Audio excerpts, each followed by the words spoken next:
Voľný pád, padáme voľným pádom, sloboda. Žijeme naplno jedným ránom.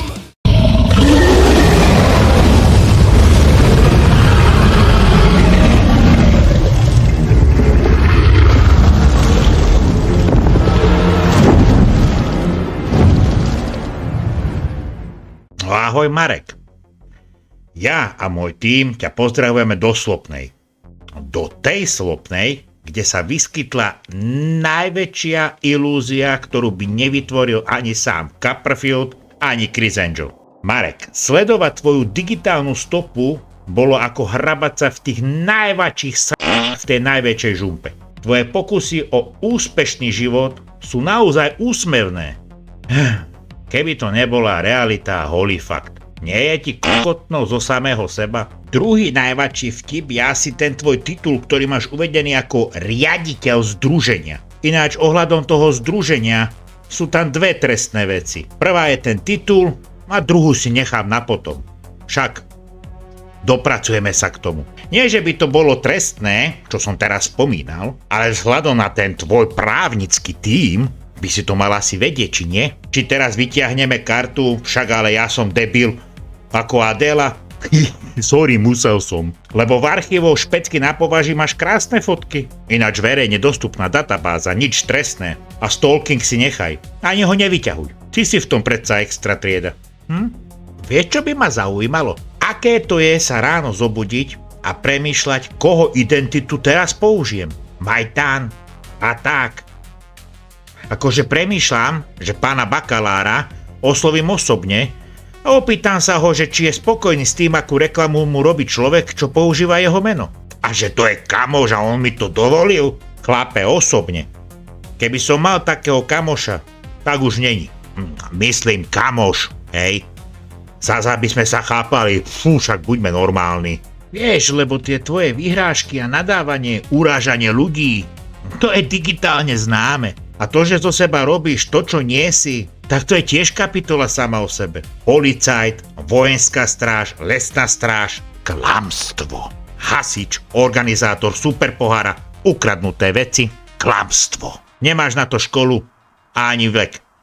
A s tým, ako ťa poznajú v širokom okolí, k tomu sa asi nikdy nedostaneš. Aj keď možno v Robloxe, ako kajúcnik, kto vie. Ale jedine, že by si udal sám seba. No ale poďme sa povenovať tomu, čo mi je asi najviac proti srsti. Nemáš problém byť zákerná sviňa. A to je vec, ktorú som našiel a zistil všade, kde som spomenul niekde jedno z tvojich mien. A zaujímavosťou je, že sú to vo väčšine prípadov ženy. Je tam aj pár chlapov, ale väčšinou sú to ženy.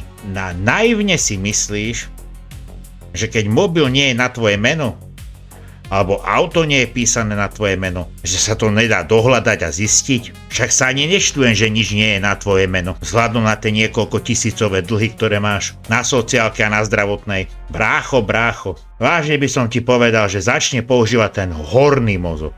Ne to dole, síce. U teba to je asi jedno, že? Martin, Marek, je mi jedno, ako sa prezentuješ.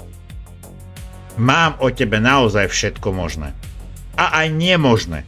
Aj o tom, čo si myslíš, že neexistuje, aj to mám. Možno. Dávam ti poslednú šancu na reparát. Ak máš v sebe aspoň zvýšok niečoho, čomu sa nadáva česť, o ktorej tak rád hovoríš v tých svojich agresívnych správach, môžeš sa pokúsiť o obhajobu. Dávam ti priestor. Dole v popise videa bude uvedený mail, na ktorý mi to môžeš napísať. Nie len k tomuto, ale ku všetkému, k čomu sa budeš chcieť, pretože toto je len začiatok.